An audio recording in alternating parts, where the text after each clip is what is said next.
అందరికీ నమస్కారం. నేను శిరీష. ప్రస్తుతం మనతో పాటు ఉన్నారు ప్రముఖ జ్యోతిష్య వాచస్పతి బ్రహ్మశ్రీ పోతుకూచి చంద్రమౌళి శాస్త్రి గారు. గురుగారితో మాట్లాడదాం. నమస్కారం గురుగారు. ఓం నమః శివాయ.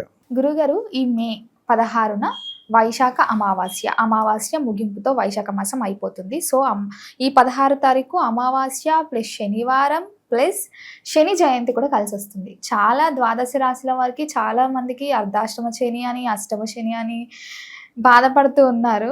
మరి అంత గొప్ప రోజుని ఎలా వినియోగించుకోవచ్చు అంటారు? ఒక్కసారి తెలియజేయండి. ఓం శం శనేశ్చరాయ నమః. శమగ్నిరగ్నివిష్కరశ్చన్నస్తపత సూర్యః శంబాతో వాత్వరప అపస్రితః.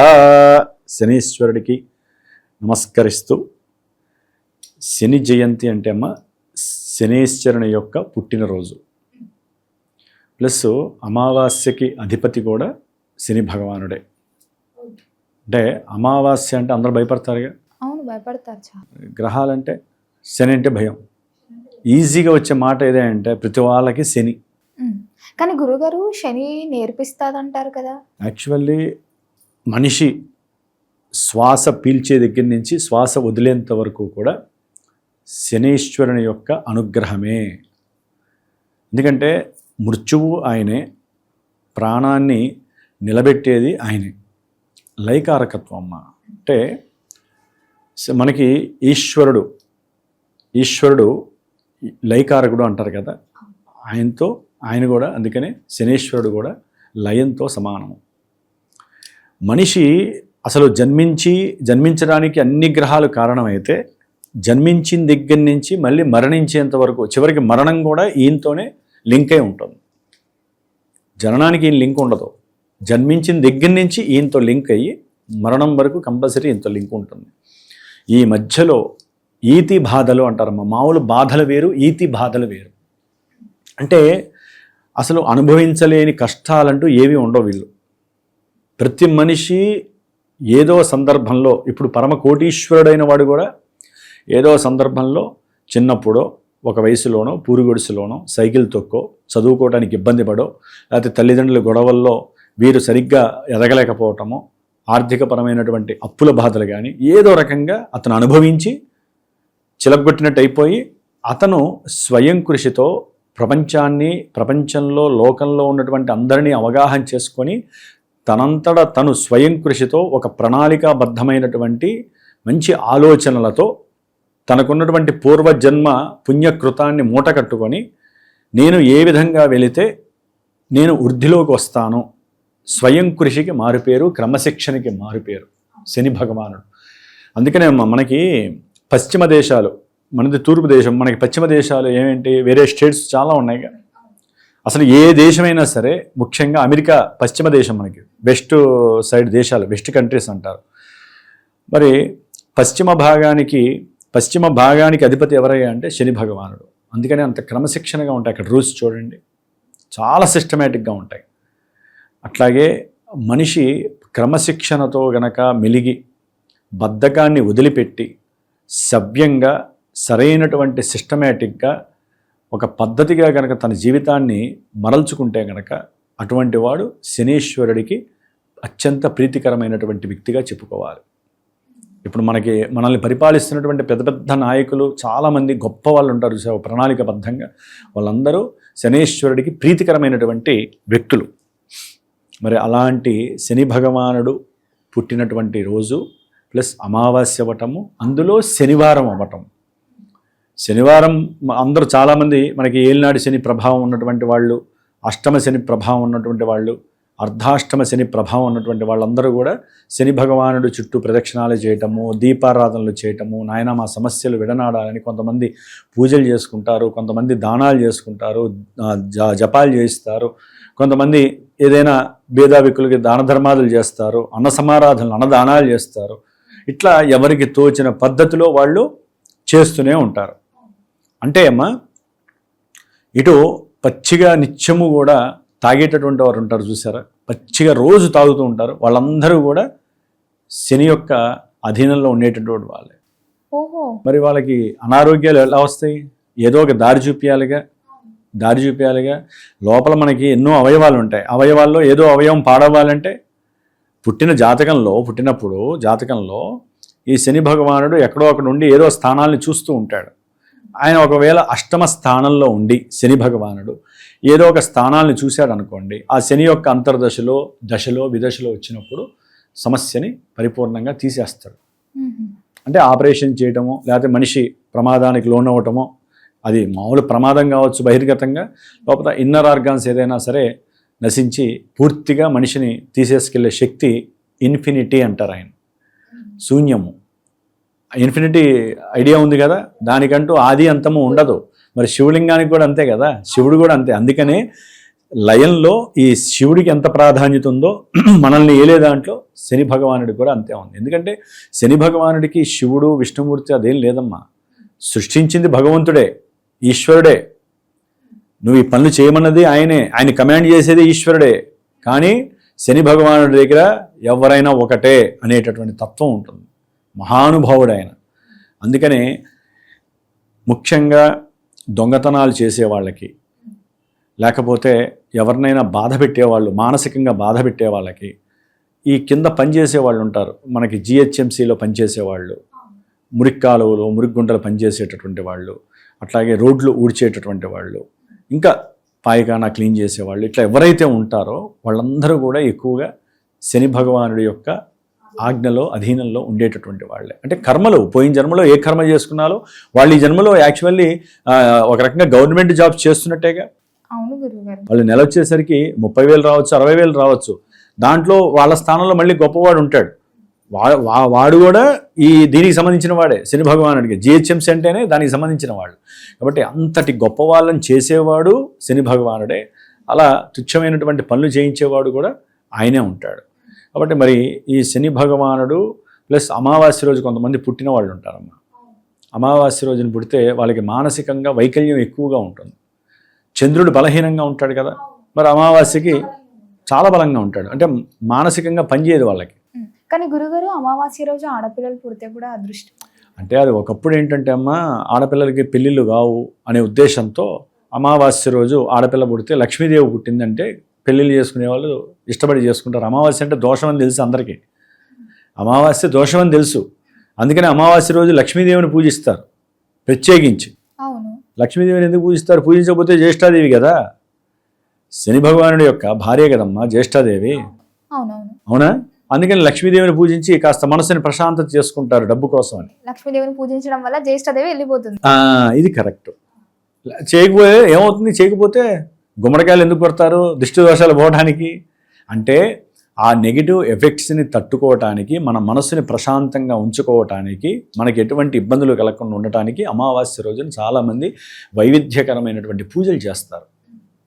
మామూలుగా కుటుంబీకులు నిమ్మకాయలు కట్ చేసి ఇంటి ముందు దిష్టి తీసి వేయటము, అట్లాగే ఎవరైనా అనారోగ్యం, దీర్ఘకాలిక అనారోగ్య బాధలు పడే వాళ్ళకి శని భగవానుడు మూలకారకుడు.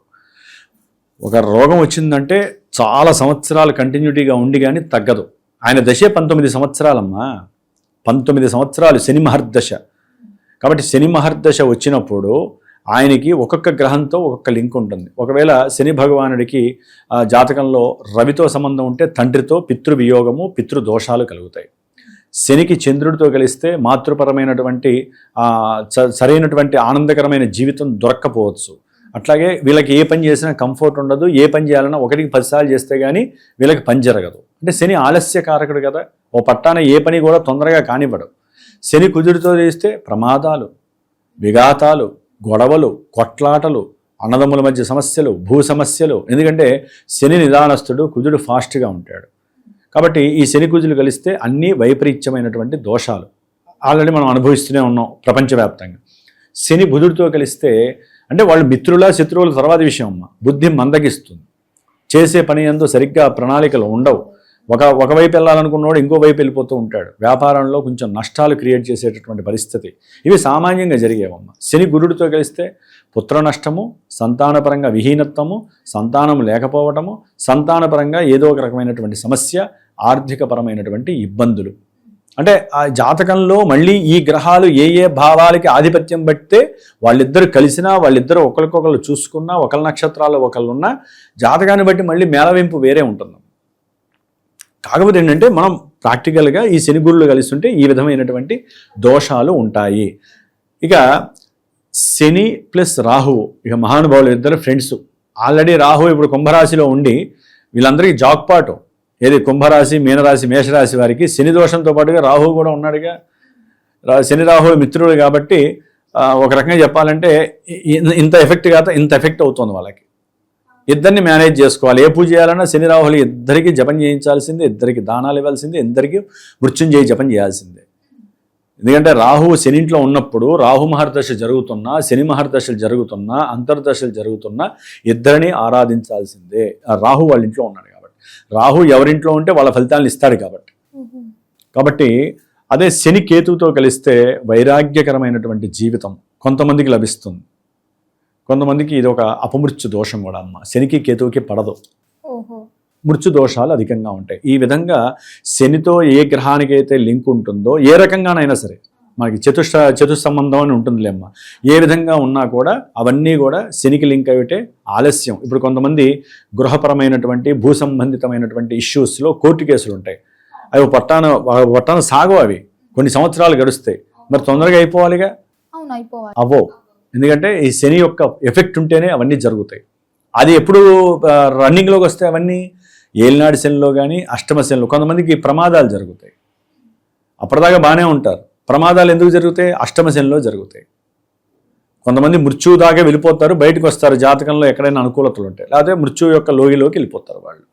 అట్లాగే కొంతమందికి మాతృ నష్టాలు జరుగుతాయి, అర్ధాష్టమ శని వాళ్ళకి గృహ నష్టాలు జరుగుతాయి, ప్రమాదాలు జరుగుతాయి, చదువు ఆటంకాలు వస్తుంది, చదువుకుందామని చదువుకోలేరు, విదేశాల్లో ఉన్న వాళ్ళకి ఉద్యోగాలు రావు, అట్లాగే తండ్రితో మాట పట్టింపులు, బంధువులతో ఊరికనే గొడవలు, లేకపోతే కొంతమంది తాంత్రిక ప్రయోగాలు చేస్తూ ఉంటారు వీళ్ళు నాశనం అయిపోవాలి అని చెప్పి.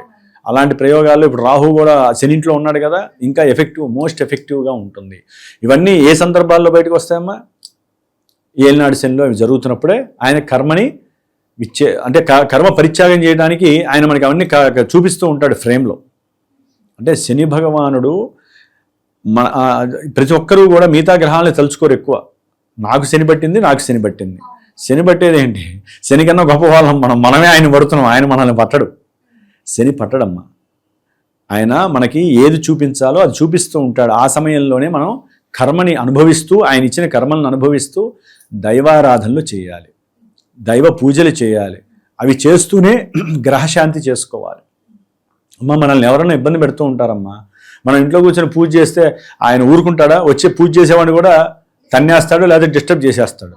అట్లాగే ముందు ఎవరిని మనం దైవారాధన దాకా వెళ్ళాలంటే ముందు ఎవరిని శాంతి చేసుకోవాలమ్మా? అయ్యా నాయన కూలి ఇవ్వండి, నేను 2-3 రోజుల్లో మీకు కావాల్సింది చేస్తాను, నన్ను వదిలేయండి అంటే వాళ్ళు వెళ్ళిపోతే అప్పుడు మీరు లాస్ట్గా కూర్చొని పూజ చేసుకోండి. అంతేగాని బయట వాడిని నుంచోబెట్టి నువ్వు ఇంట్లో పూజ చేసుకుంటే నీ మైండ్ అంతా అటే ఉంటుంది. అట్లాగే శని భగవానుడికి సంబంధించినటువంటి దోషాలు ముఖ్యంగా పునర్భూ దోషం అని ఉంటుందమ్మా. పునర్భూ దోషము అంటే జాతకంలో ఎవరి జాతకంలోనైనా సరే చంద్రుడింట్లో శని ఉన్నా, శని ఇంట్లో చంద్రుడు ఉన్నా, శని చంద్రుడిని చూస్తున్నా, చంద్రుడు శనిని చూస్తున్నా, ఇద్దరు నక్షత్రాలు ఒకరికొకరు పరివర్తన జరిగిన, ఇద్దరు కలిసి ఉన్నా, అది ఎట్లా అంటే వాళ్ళ జాతకంలో లగ్నం నుంచి ఏ భావానికి చంద్రుడి అధిపతో ఏ భావానికి శని అధిపతో చూస్తే ఆ భావాలు వాళ్ళు అనుకుంటే, ఇప్పుడు కొంతమంది విద్యార్థులు ఉన్నారు చదువులో, వాళ్ళు 1కి 10 సార్లు రాస్తే కానీ పాస్ అవ్వరు. కొంతమంది అదే ఇవి ఇంటికి సంబంధించిన లింకే ఉన్నాయనుకోండి, ఏదైనా కొంతమంది ఇల్లు కడదామని చెప్పి ప్రయత్నం చేస్తే శంకుస్థాపనే 30 సార్లు చేస్తారు, లేకపోతే వేరే వాళ్ళు కబ్జా చేస్తారు, దానికి కోర్టు కేసులతో లాక్కోలేక అల్లాడాలి. లేకపోతే తల్లిగారి యొక్క ఆరోగ్యం ఎన్నిసార్లు హాస్పిటల్లో చూపించి వచ్చినా కూడా డబ్బులు పోతూనే ఉంటే తల్లిగారి ఆరోగ్యం బాగుండదు. మనసు కొంతమందికి మానసికంగా వికారాలు ప్రతి క్షణము వారికి కొత్తే. నాకు దరిద్రం పట్టింది, నాకు బాగాలేదు, నాకు అప్పులు ఉన్నాయి, నేను ఏదనుకున్నా జరగట్లేదు, నేను ఎన్నిసార్లు వెళ్ళినా పని జరగట్లేదు, ఎన్నిసార్లు వెళ్ళినా వాళ్ళు కలవట్లేదు, నేను ఏం చేసినా మసి అవుతోంది, బూడిదవుతోంది, ఇదే మాటలు. ఇది కూడా పునర్భూ దోషం, శని యొక్క చంద్రుడి యొక్క కలయిక దోషము. కాబట్టి ఈ విధంగా ఎన్నో రకాలైనటువంటి దోషాలు మనకి శని వలన ఆపాదిస్తూ ఉంటాయి. ఆ కర్మదోషాలు లేకపోతే కష్టమమ్మా. చెప్పాక ఇందాక వాయువు, మనం ఒక ప్రయాణం చేయాలన్నా ఏదో ఒక మోటార్ బైక్నో సైకిల్నో తీసుకోవాలి, లేదా మనకున్న అవయవాల్లో వాటికన్నా గొప్పదేంటమ్మా? ఒకప్పుడు అంటే ఇవేం లేవు. మనం ఒక చోటు నుంచి ఇంకో చోటుకి వెళ్ళాలంటే మన ఆయుధం ఏంటి? కాళ్ళు, పాదాలు. ఈ శరీరాన్ని మొత్తాన్ని మోసేది ఎవరమ్మా? పాదాలు. పాదాలకు అధిపతి ఎవరు? శని భగవానుడు. ఆయన మీనరాశి అనేది పాదాలకి సంబంధించింది, కాలపురుష అంగాలలో. దాంట్లోనే ఉన్నాడు ఆయన. ఇంకో 1.5 year ఉంటాడు, జూలై వరకు అక్కడే ఉంటాడు. ఇప్పుడు వాళ్ళకి ఏలినాటి శని నడుస్తుంది కదా. కొంతమందికి ఎవరికైనా సరే అక్కడ ఉన్నాడు. ఏలినాటి శని వాళ్ళకి పాద బాధలు విపరీతంగా ఉంటాయి, ఎలర్జీస్ వస్తాయి. రేపటి రోజున మే 17 తర్వాత పాదాలు వేళ్ల మధ్యలో ఎన్నో రకాలైనటువంటి ఎలర్జీస్ అంటే ఒకటి చెప్పలేం, ఎన్నో ఉంటాయి. కొంతమంది పాదాలకి ఇప్పుడు షుగర్ ఉన్నటువంటి వాళ్ళకి ముందు ఎఫెక్ట్ వచ్చేది ఏంటంటే పాదాలు, ఏదైనా దెబ్బ తగిలేదు అక్కడే ముందు. అవును, తగ్గదు కూడా అసలు. ఓ పట్టాన్ని తగ్గదు. మరి తగ్గకుండా దాన్ని దీర్ఘకాలికంగా తీసుకెళ్లేది శని. అవును, దీర్ఘకాలిక ఏదన్నా చెప్పారు ఇప్పటిదాకా. దీర్ఘకాలికంగా ఆ వ్యవహారాన్ని తీసుకెళ్తారు.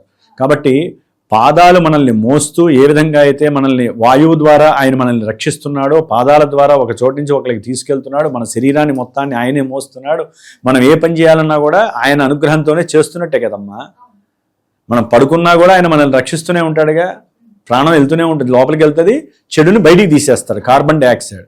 కాబట్టి మంచి చెడు, ఆక్సిజను కార్బన్ డైఆక్సైడ్ రెండు ఆయనకి సంబంధించినవి. బయట ఉన్న ఆక్సిజన్ లోపలికి పంపిస్తున్నాడు, బయటికి తీసుకెళ్తున్నాడు.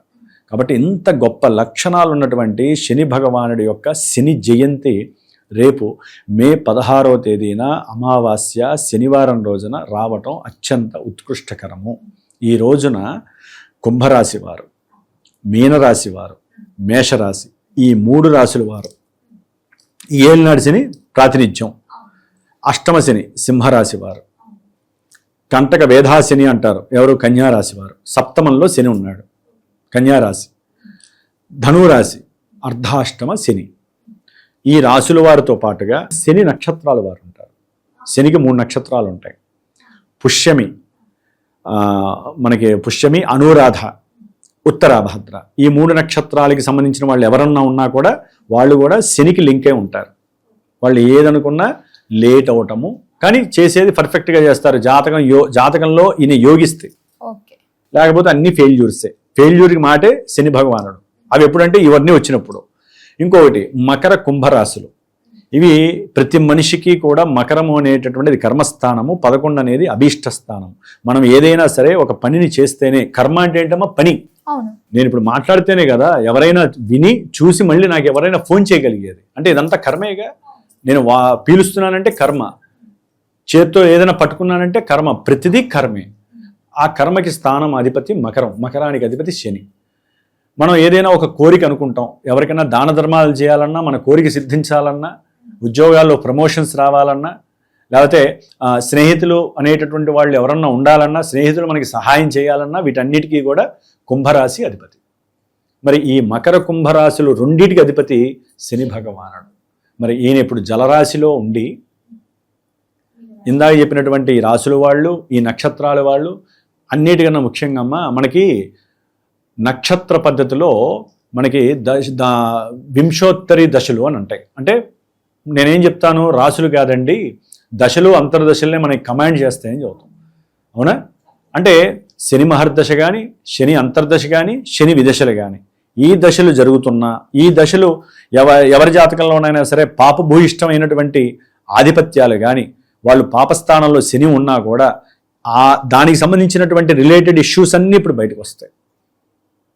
అంటే జైళ్ళల్లో పట్టడం, పోలీస్ స్టేషన్లకు వెళ్ళటం, పోలీసుల చేత అవమానించబడటము, లేదా బంధువుల చేత అవమానించబడటము, ఉద్యోగాలు లేకపోవటం, ఉద్యోగాలు వచ్చి వెంటనే పోవటము, భార్యాభర్తల మధ్య ఎడబాట్లు కలగటము, ఎన్నో రకాలైనటువంటి అనారోగ్య చర్యలు, ఎక్కువగా బాత్రూంలో జారిపడే వాళ్ళందరికీ కూడా ఈ శని భగవానుడే.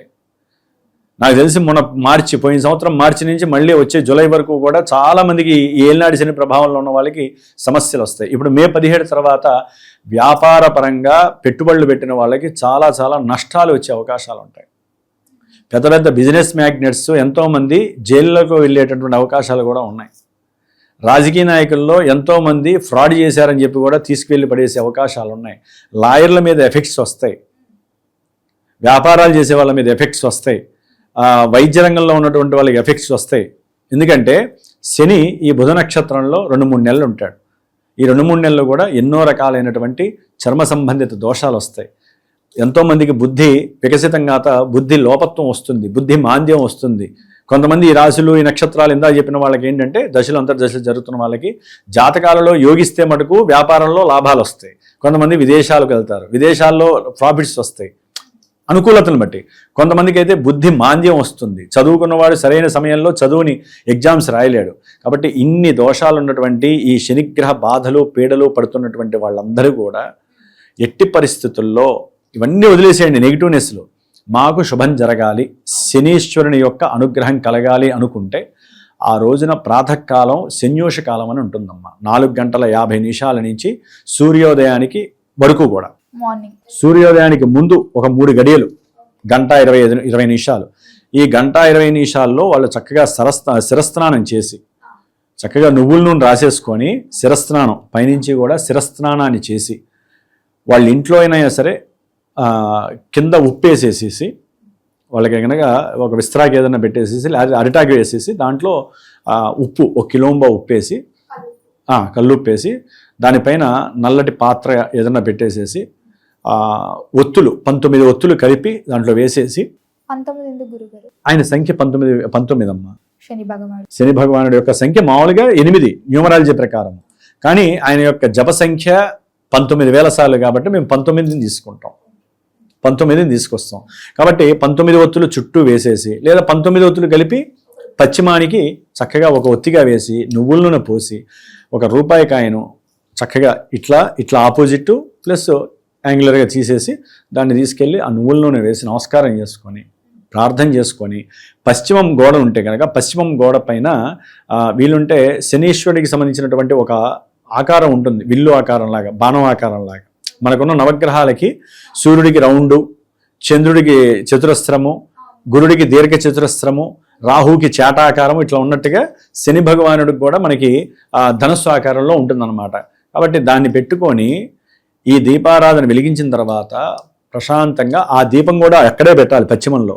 దాని కింద పెట్టేసి దాని వంక చూస్తూ ప్రశాంతంగా ఓం శం శనయే నమః, ఓం శం శనయే నమః అని ఆ యొక్క దాన్ని దీపారాధన కాంతిలో మొత్తం దీపం ఆఫ్ చేసేసి దాన్ని కనుక చూస్తూ ఏకాగ్రతగా మీరు ముందు సంకల్పం ఏదైతే అనుకుంటారో అది సిద్ధించడానికి మంచి వైబ్రేషన్స్ కలుగుతాయి. అట్లాగే ఎవరైనా ఉంటే కనుక ఆ రోజున బాగా పీడింపబడుతుంటే కనుక శనీశ్వరుడికి సంబంధించినటువంటి జపాన్ని చేయించుకోవటము, ఎవరినైనా సరే నల్లటి బ్రాహ్మడు, కాస్త ఎత్తుగా ఉన్నటువంటి బ్రాహ్మణ్ణి తీసుకొని ఆయన కాళ్ళు గడిగి నెత్తి మీద చల్లుకొని కావాల్సినటువంటి శని దానాలు ఉంటాయి కొన్ని, ఆ దానం ఆయనకు అందజేయటం. ఆ రోజున ఇస్తే అమ్మ అలా శని దానం వెళ్ళిపోవాల్సిందే. అంటే శనికి సంబంధించిన దోషాలు వెళ్ళిపోతాయి చాలా వరకు, దానం తీసుకునే వ్యక్తి బ్రాహ్మడికి కనుక పిలిచి ఇస్తే కనుక. అట్లాగే దేవాలయంలో శనీశ్వరుడి చుట్టూ ఒక 19 ప్రదక్షిణాలు చేయటము. అన్నిటికన్నా ఎవరైతే ఇబ్బందులు బాగా పడుతున్నారో వాళ్ళు అక్కడ అయిపోగానే కాళ్ళు మాత్రము కడుక్కోకూడదు, గుర్తుపెట్టుకోండి. కాళ్ళు కడుక్కోకూడదు, దానం ఇస్తేనే కాళ్ళు కడుక్కోవాలి, కళ్ళు కడుక్కోవాలి, శిరస్సుని నీళ్లతో కడుక్కోవాలి. ప్రదక్షిణాలు చేశాక ఎట్టి పరిస్థితుల్లో ఆయన దీపారాయణ చేయండి, అభిషేకం చేయండి, నువ్వులతో అర్చన చేయండి, ఉప్పు పెట్టండి, దానిపైన బెల్లం పెట్టి నైవేద్యం పెట్టండి, అన్నీ చేయండి. వెంటనే హనుమంతుల వారికన్నా ప్రదక్షిణాలు చేయండి. లేకపోతే అశ్వత్థ వృక్షము అని ఉంటుంది, రావి వృక్షము ఉంటుంది. కంపల్సరీ దంపతులైతే దంపతులు, చదువుకునే విద్యార్థులు చదువుకోవడం, పెళ్లి కావాలనుకున్న వాళ్ళకి పెళ్లి, ప్రతి విషయంలో లేట్ అవుతున్న వాళ్ళు అశ్వత్థ వృక్షానికి 19 ప్రదక్షిణాలు చేసి చక్కగా పంచదార నీళ్లు కానీ పంచదార కానీ చల్లేస్తే ఏదో ఒక జీవరాశి తింటుంది. అశ్వత్థ వృక్షం నమో అశ్వత్థాయ వరేణ్యాయ సర్వైశ్వర్య ప్రదాయనే మూలతో బ్రహ్మరూపాయ మధ్యతో విష్ణురూపిణే అగ్రతో శివరూపాయ అశ్వత్థ వృక్ష రాజాయతే నమో నమః అనేటటువంటి మంత్రాన్ని చక్కగా అనుకుంటూ తిరిగితే ఆ రావి చెట్టుకి మంచి వైబ్రేషన్స్ ఉన్నాయమ్మా. అంటే అయస్కాంత శక్తి ఎక్కువ ఉంటుంది. కావాలంటే ఆ ఆకులు ఉంటాయి చూసారా, ఆకులు ఒకప్పుడు నేను దేవాలయంలో పనిచేసినప్పుడు మనకి బ్యాటరీలు ఉంటాయి. ఇప్పుడంటే బ్యాటరీలు సెల్ ఫోన్స్లో బయటికి రావు, అప్పుడు బ్యాటరీలు బయటకు వచ్చేవి. ఆ బ్యాటరీలు అయిపోయినగానే తీసుకెళ్ళి ఒక 3 ఆకులు 2 ఆకులు దానికి పెడితే ఛార్జింగ్ అయ్యేది. ఇప్పుడు కావాలని టెస్ట్ చేసుకోవచ్చు ఎవరన్నా. దానికి ఆకులకి అప్పుడు ఆ బ్యాటరీ బయటికి తీసి ఆ రావి ఆకులు మొదలు పెడితే కనుక చక్కగా ఛార్జింగ్ అయింది. అంత ఎందుకే యాక్చువల్లీ సైంటిఫిక్ రీజన్ కదమ్మా. దాని దగ్గర కూర్చునే కదా బుద్ధుడయ్యాడు ఆయన మహానుభావుడు, అవునా? కాబట్టి దాని కింద కూర్చొని ప్రశాంతంగా జపం చేసుకోండి, లేకపోతే హనుమాన్ చాలీసా చదవండి, 5 సార్లన్నా మినిమం చదవండి. దాని ద్వారా ఏంటంటే మీరు అనుకున్న పనులు జరుగుతాయో జరగవో ఆయన చూసుకుంటాడు. ముందు మనసు ప్రశాంతత వస్తుంది, కొన్ని రోగాలు తొలగిపోతాయి. చక్కగా పరమేశ్వరుడికి కొంతమంది చేసేవాళ్ళు ఉంటారు దేవాలయాల్లో, నువ్వులను తీసుకెళ్ళి అభిషేకం 19 కిలోలతో నువ్వులను అభిషేకం చేయించండి. శని భగవానుడికి చాలా విశేషమైన ఫలితం అమ్మ. పాలు కాదు, అక్కడ అమావాస్య శనివారం చేసుకోండి. అభిషేకం చేయట్లేదు, దేవాలయంలో 19 కిలోలు నువ్వుల నూనె ఇచ్చేయండి, లేకపోతే 8 కిలోలు ఇవ్వండి, లేకపోతే 1 కిలో అన్న మీ పేరు చెప్పేకొని ఆ దేవాలయం దగ్గర పెట్టండి శివుడికి. ఎందుకంటే శివుడికి శనికి అనుసంధానం ఎక్కువ ఉందమ్మా. శనివర్గ జాతకులు శివుడిని ఎక్కువ ఆరాధిస్తారు కాబట్టి ఈ విధంగా చేసుకుంటే కనుక చాలా అనుకూలమైన ఫలితాలు ఉంటాయి. కొంతమందికి ఇవన్నీ చేయలేని వాళ్ళు, విదేశాల్లో ఉన్న వాళ్ళు, కొంతమంది ఇక్కడ కూడా ఉండి అర్థం కాక చేయలేని వాళ్ళకి, లేకపోతే ఇంకా ఘోరమైన సమస్యలు ఉన్న వాళ్ళకి ప్రత్యేకించి నాకు అమావాస్యకి నా పీఠంలో నేను హోమాలు చేస్తూ ఉంటాను. ఈసారి ఈ శని యొక్క పాశుపత రుద్ర హోమాన్ని చేస్తూ మృత్యుంజయ హోమము, నవగ్రహ నక్షత్రాలు 27కి నవగ్రహాలు మొత్తానికి కూడా చక్కగా హోమం చేస్తూ మృత్యుంజయ హోమాన్ని చేసి, లేదా ఆ మంత్రంతో ఎవరికైతే అనారోగ్య బాధలు ఉన్నాయో, అనుకున్న పనులు జరగట్లేదో, ఎవరికైతే సమస్యలు తీవ్రంగా ఉన్నాయో వాళ్ళందరి కోసం నేను చేసేటటువంటి ఈ హైదరాబాద్లో నా ఆధ్వర్యంలో ప్రశాంతంగా నువ్వులు, ఆవు నెయ్యి, బెల్లము, నువ్వులు 2 కలిపి, బెల్లము నువ్వులు కలిపి ఓన్లీ వాటితో నెయ్యితో హోమం చేస్తున్నాను. ప్లస్ తమలపాకులు, హనుమంతుడి వారి యొక్క అనుగ్రహంతో తమలపాకులతో చివరికి మంజు సూక్తం చెప్పేసి హోమము. మరి చివరిలో దైవారాధన ఎవరో ఒకరు ఉండాలి, లేకపోతే ఆ దోషం అంతా మనకి తగులుతుంది. కాబట్టి ఆ విధంగా ఎవరైనా గనక ప్రోద్బలంతో ముందుకు వస్తే పీఠానికి నాకు ఫోన్ చేస్తే చక్కగా వారు వచ్చినా రాకపోయినా సరే నేను చేసి ఆ వీడియో పంపిస్తాను. దానికి సంబంధించినటువంటి రక్ష కావాలన్నా మీరు వచ్చి తీసుకోవచ్చు, లేకపోతే నేనైనా మీకు పంపించే అవకాశం తీసుకుంటాను. కాబట్టి ఈ విధంగా శనీశ్వరుణ్ణి ఆరాధించండి. శని యొక్క జయంతిని రంగరంగ వైభవంగా చేసేయండి. అంతేగాని ఎంతసేపటికి శని పట్టింది అని బాధపడే కన్నా ఇలాంటి అవకాశాలు వచ్చినప్పుడు మీరు యూజ్ చేసుకోండి. గురువుల ద్వారా ఏదైనా ఇలాంటి హోమాలు చేయించుకోవడం, విడిగా హోమం చేయాలంటే చాలా ఖర్చు అవుతుంది. పీఠం ద్వారా మనందరం బాగుండాలని సామూహికంగా చేస్తున్నాం కాబట్టి తక్కువ ఖర్చులో చక్కగా అనుకూలమైనటువంటి యోగ్యత కలగడానికి అవకాశం ఉంటుంది. ఇలాంటి హోమ భస్మం కనుక మినిమం ఒక 80 రోజులు లేకపోతే 190 రోజులు ప్రశాంతంగా పెట్టుకున్నారనుకోండి, వాళ్ళు అనుకున్న కార్యక్రమాలన్నీ అట్లా అవుతే శత్రువులు మిత్రులు అయ్యే అవకాశం ఉంటుంది. మనకి రోగాలు, రుణబాధలు, రోగబాధలు, శత్రుబాధలు, పరమంత్ర, పరయంత్ర, పరతంత్ర దోషాలు, ఎవరైనా చెడు ప్రయోగాలు చేసినా, లేకపోతే ఊరికినే ప్రమాదాలు జరుగుతున్నా ఇవన్నీ కూడా పోవటానికి అత్యంత ఉత్కృష్టమైనటువంటి రోజు. కాబట్టి శని జయంతిని మహాపర్వదినంగా ఈ అమావాస్య, వైశాఖ బహుళ అమావాస్య ఇంకా విశేషము. ఎవరైనా సముద్ర స్నానానికి వెళ్ళినా జాగ్రత్త, నదీ స్నానాలకు వెళ్ళినా జాగ్రత్త. అక్కడ ఆల్రెడీ పాచిపట్టి ఉంటుంది, ఎందుకంటే శని జలరాశిలో ఉన్నాడు, అట్లాగే రాహువు కూడా శనిలలో ఉన్నాడు. కాబట్టి పాచి అనేటటువంటిది రాహువుకి సంబంధించింది, శనికి సంబంధించింది. కాబట్టి గబాలన కాళ్ళకి సంబంధించిన స్థానంలో ఉన్నాడు కాబట్టి జారి పడిపోయే అవకాశాలు ఉంటాయి. కొంచెం ఓపికగా ప్రశాంతంగా స్నానాదులు చేసుకొని శని యొక్క అనుగ్రహాన్ని పొంది ఆ రోజున ప్రశాంతంగా శని ధ్యానాన్ని ఎక్కువసేపు చేసి హనుమాన్ చాలీసా 5 సార్లు చదవండి. వెంటనే ఎటువంటి దోషాలున్నా తొలగిపోతాయి. గురుగారు, మొత్తం మీద ఒక మంచి పర్వదినాన్ని ఎలా జరుపుకోవాలో తెలియజేసినందుకు ధన్యవాదాలండి. ఓం నమః శివాయ.